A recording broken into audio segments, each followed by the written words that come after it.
Hello students, welcome back to my channel. Welcome back to my next video. देखिए बच्चों, आज जो मैं टॉपिक लेके आई हूँ ना, वो बहुत ही हटके टॉपिक लेके आई हूँ आप बच्चों के लिए। ये उन बच्चों के लिए है जिन्होंने 11th-12th में इंग्लिश लिटरेचर ले रखा है एज अ लैंग्वेज। वो आगे इंग्लिश लिटरेचर को बहुत ही डीपली स्टडी करना चाहते हैं या कोई एग्ज़ाम देके टीचर बनना चाहते हैं, जो भी उनका मोटिव है। या फिर वे बच्चे जो रीट की तैयारी कर रहे हैं किसी भी कंपटीशन एग्ज़ाम की जिसमें इंग्लिश उनका सब्जेक्ट रहा है, या फिर वे बच्चे जिन्होंने RPSC first grade second grade की जो भी एग्ज़ाम दे रहे हैं, ये सभी में काम आती है। ये वाली जो हमारी टर्म्स हैं और फॉर्म्स है, ये सभी एग्ज़ाम्स में काम में आती है। और आज जो मैं आपको तैयारी करवा रही हूँ वो करवा रही हूँ मैं लिटरेरी फॉर्म्स एंड टर्म्स की, जो रीट में भी आती है, रीट प्री में, और रीट जो मेंस एग्ज़ाम में आप इंग्लिश सब्जेक्ट से करेंगे उसमें आएगी। RPSC first grade second grade 11th-12th की इंग्लिश लिटरेचर में या बीए एमए जो भी इंग्लिश लैंग्वेज से कर रहे हैं, ये उनसे रिलेटेड है ये वीडियो। तो बच्चों ध्यानपूर्वक देखिएगा, आपको बहुत ही अच्छी जानकारी इसमें देखने को मिलेगी। बच्चों को क्या है ना, लिटरेरी फॉर्म्स और टर्म्स याद करने में काफ़ी दिक्कतें आती हैं, काफ़ी मुश्किलें आती हैं। देखिए बच्चों, मैं सभी को एक चीज़ कहना चाहूँगी कि सबसे पहले तो आप अपना एक टाइम टेबल बना लीजिए। दूसरी बात, आप सभी बच्चे, क्योंकि जो मैंने स्टडी करने का जो तरीका अपना देखा था, मेरे हिसाब से तो ये बेस्ट है कि आपको अगर कोई चीज़ याद नहीं हो रही है तो आप उसे लिख लिख के याद करें, क्योंकि लिखा हुआ कभी नहीं भूला जाता। तो देखिए, आप ये जितने भी टर्म्स हैं, आप इसको एक बारी दो बारी अगर आप लिखेंगे तो आपको बहुत अच्छे से समझ में आ जाएगी। जैसे कि हमारी फर्स्ट टर्म है लिरिक। लिरिक से ही मतलब शो हो रहा है किसी सॉन्ग से रिलेटेड है। तो देखिए, ये कोई सॉन्ग है जो ग्रुप सॉन्ग भी गाए जाते हैं, लोकगीत जिसे बोलते हैं आप हिंदी में। ये लोकगीत भी गाए जाते हैं, ये किसी एक सिंगल पर्सन के थ्रू भी गाया जाता है। ये प्राचीन समय की बात है। तो उससे बेस्ड जो उस समय के जो पोइट हुआ करते थे, वो उस पे बेस्ड अपनी एक मतलब पोएम लिखा करते थे, जो लिरिक पे बेस हुआ करती थी, जिसमें आपने सुना भी होगा म्यूजिक में लिरिक्स वगैरह होते हैं। ये उसी लिरिक की मैं बात कर रही हूँ। तो चलिए, हमारी जो फर्स्ट फॉर्म है लिटरेचर की, लिटरेरी फॉर्म एंड टर्म्स है, उसको हम स्टार्ट करते हैं और बहुत ही अच्छे से और बहुत ही आराम से डीपली इसकी स्टडी करते हैं। Lyric, according to Ruskin, lyric poetry is the expression by the poet of his own feeling. Lyric poetry, lyric जो कविता होती है, वो कविता, वो कवि का अपना एक भाव होता है, अपनी भावनाओं को रिलेट करता हुआ कवि उस पोएम में अपनी भावनाएं उकेरता है। Lyric is a short poem. Lyric एक छोटी कविता है। द वर्ड लिरिक, जो शब्द लिरिक है, वो ग्रीक भाषा से निकला है, जिसमें जो ग्रीक वर्ड है लिरिकोज, उससे निकला है lyric word, which means a poem संग टू द अकम्पनीमेंट ऑफ ए लाय और हार्प। एक ऐसी पोएम, एक ऐसी कविता जो एक लाय और हार्प मतलब एक वाद्य यंत्र हुआ करता था, उसके साथ मिलकर के, मतलब उसके साथ उसको बजा करके वह कविता गाई जाती थी प्राचीन समय में। A lyric is the expression of the poet's mind. एक लिरिक जो होती है वो कवि की क्या होती है, कवि की मानसिक स्थिति को दर्शाता है, इन एन इम्प्रेशन्ड मोमेंट, ठीक है, जिसमें वो अपना क्या है, एक ऐसा क्षण उसके दिमाग में, उसके मस्तिष्क में आता है जब वह अपनी भावनाओं को कविता के थ्रू उकेरता है। इन द मॉडर्न टाइम्स, आधुनिक समय में, it means a short poetic song.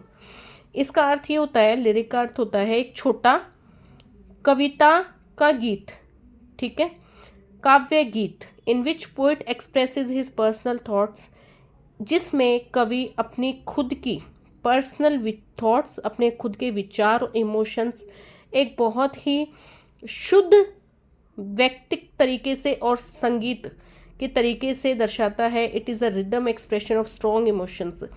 ये सुरों से भरा हुआ, सुरों से भरा हुआ, अपनी भावनाओं से, एक मजबूत भावनाओं से भरा हुआ क्या है, एक एक्सप्रेशन है, जिसमें जैसे कि कोई प्यार या कोई नफ़रत या कोई आशा या कोई दुख, ठीक है, किसी से नाराज़गी, कोई डर, कोई जीत, कोई योगदान, कोई देशभक्ति या कोई दोस्ती से रिलेटेड भावनाएं अगर जुड़ी हुई हैं, तो कवि इसको एक रिदमिक एक्सप्रेशन में शो करता है।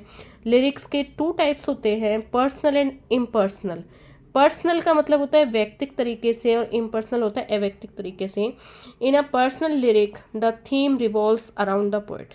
किसी भी पर्सनल लिरिक में जो थीम होती है वो कवि के चारों तरफ घूमती है। इन एन इम्पर्सनल लिरिक, और किसी अवैयक्तिक जो लिरिक होता है, जो छोटी कविता का जो रूप होता है, the usual themes are celebrations of the festivals. अधिकतर जो थीम रखी जाती है ना, जो मुख्य जो टॉपिक रखा जाता था वो रखा जाता था किसी त्यौहार को मनाने का, कोई जनता में हुई घटना का, कोई पब्लिक इवेंट का, कोई शादी से related. Many of ancient lyrics of Greek have impersonal themes.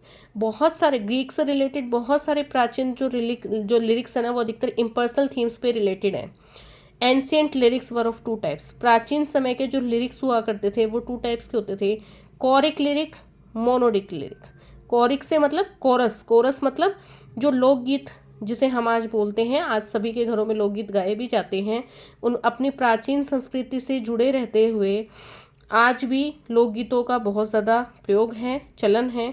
उसी तरीके से प्राचीन समय में भी एक ग्रुप के द्वारा, किसी भी ग्रुप के द्वारा या कोई भी लोगों के द्वारा इकट्ठा होकर के जो गीत गाया जाता था बहुत ही छोटे रूप में, वो कोरिक लिरिक कहलाता था। और monodic lyric which was sung by a single person, जो एक सिंगल आदमी के द्वारा ही गाया जाता था। The Greeks produce this lyric in 7th century BC। Greeks क्या करते थे, इस लिरिक को 7th सेंचुरी में निर्माण किया था इस लिरिक का। There after the Roman poets adopted it. उसके बाद रोमन कवि आए और उन्होंने इसे अडॉप्ट कर लिया, इस लिरिक को अडॉप्ट मीन्स ग्रहण कर लिया। The famous Roman poets were Horace and Catullus. ये याद रखना है आपको, जो फेमस रोमन पोएट्स हुआ करते थे वो हॉरेस और कैटलस ही हुआ करते थे, जो लिरिक्स को बहुत ज़्यादा अपनी पोएम्स में यूज़ करते थे।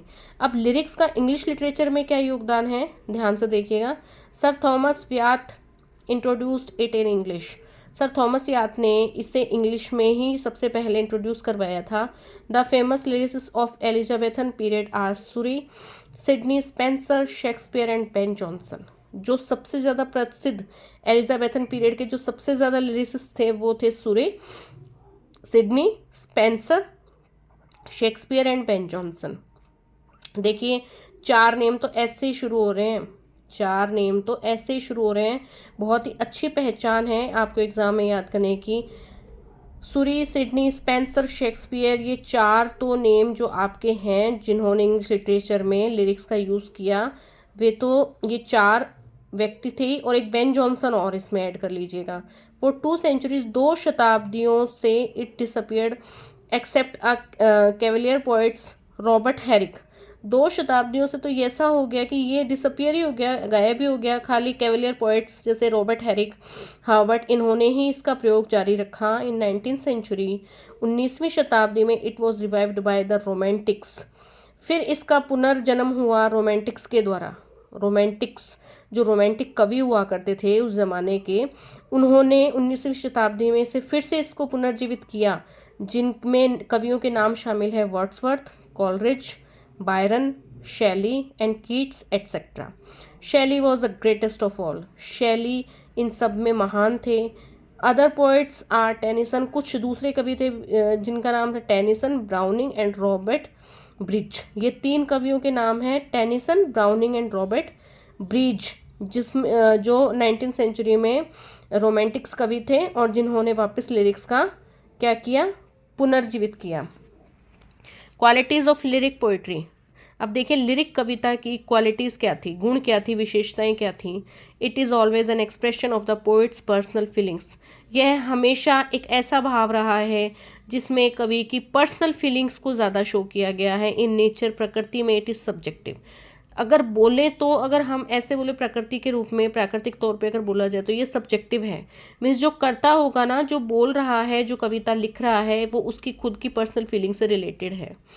It is shorter than other kinds of poetry. ये कविताओं के दूसरे रूप से बहुत छोटा रूप है।